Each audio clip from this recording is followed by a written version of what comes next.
എല്ലാവർക്കും SP അടുക്കളയിലേക്ക് സ്വാഗതം. ഇന്ന് നമ്മൾ തയ്യാറാക്കാൻ പോകുന്നത് തൈര് വടയാണ്. അപ്പോൾ അതിന് വേണ്ടി വട ഉണ്ടാക്കാൻ വേണ്ടിയിട്ടാണ് 1 കപ്പ് ചോറാണ് ഞാനിവിടെ അരച്ച് വെച്ചിട്ടുള്ളത്.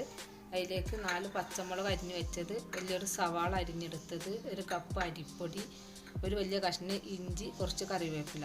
ഇത് വെച്ചിട്ട് എങ്ങനെ വട തയ്യാറാക്കണം നോക്കാം. നമുക്ക് ചോറ് അരച്ച് വെച്ചതിലേക്ക് ആവശ്യത്തിനുള്ള ഉപ്പ് ഇട്ട് കൊടുക്കുക.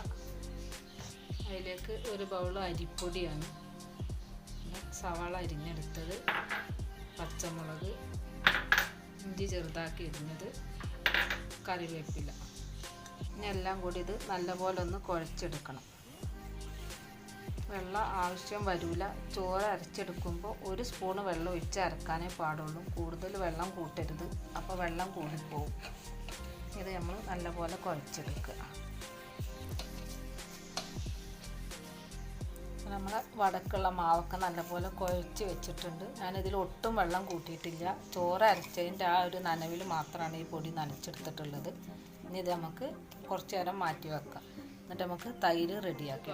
തൈരാണ്, നല്ല കട്ട തൈരാണ്. ഇത് നമുക്കൊരു പാത്രത്തിലേക്ക് മാറ്റി കൊടുക്കാം. അതേമാതിരി ചെറിയൊരു ബൗളിന് 1 ബൗള് വെള്ളം, ഇതിനാവശ്യത്തിനുള്ള ഉപ്പ് ഇട്ട് കൊടുക്കുക. ഒരു തൈരൊക്കെ ഒന്ന് നല്ലപോലെ കട്ടൊക്കെ കളഞ്ഞൊന്ന് ഇളക്കിയെടുക്കുക.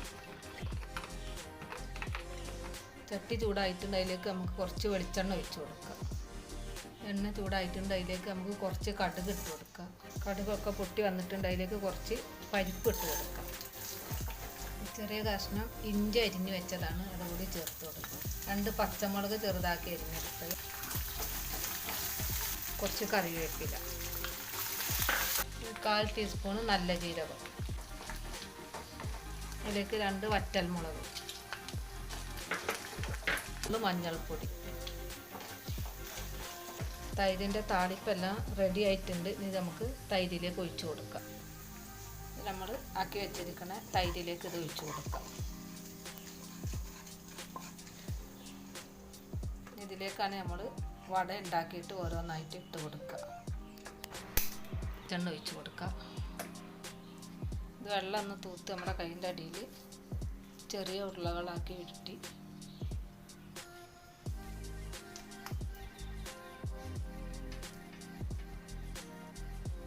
എണ്ണയിലേക്ക് ഇട്ട് കൊടുക്കാം.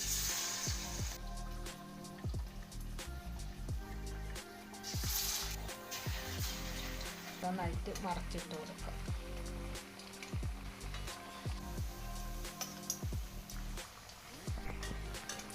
നമ്മുടെ വടക്ക് ഒരുവിധം മുരിഞ്ഞ് വന്നിട്ടുണ്ട്. അത് നല്ല തീയിലിട്ട് ഇതാക്കരുത്, നേരിയ തീയിലിട്ടിട്ടാണ് വേവിക്കാൻ പാടുള്ളൂ. അല്ലെങ്കിൽ അതിൻ്റെ ഉള്ളു വേവില്ല, പുറമൊക്കെ നല്ലപോലെ മുരിഞ്ഞ് കരിഞ്ഞു പോകും. നമ്മുടെ വട റെഡിയായി. ഇത് കോരിയെടുക്കാം. നമ്മുടെ തൈരൊക്കെ നല്ലപോലെ ഒന്ന് ഇളക്കി കൊടുത്ത് വട ഓരോന്നായിട്ട് ഇതിലേക്ക് ഇട്ട് കൊടുക്കുക.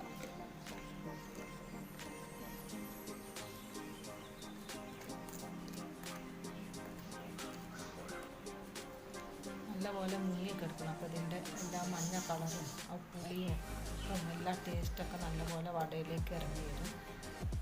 നമ്മുടെ തൈര് വട ഇവിടെ റെഡി ആയിട്ടുണ്ട്. എല്ലാവരും വീട്ടിൽ ട്രൈ ചെയ്ത് നോക്കുക. വീഡിയോ ഇഷ്ടമായ ലൈക്ക് ചെയ്ത് സബ്സ്ക്രൈബ് ചെയ്ത് സപ്പോർട്ട് ചെയ്യുക.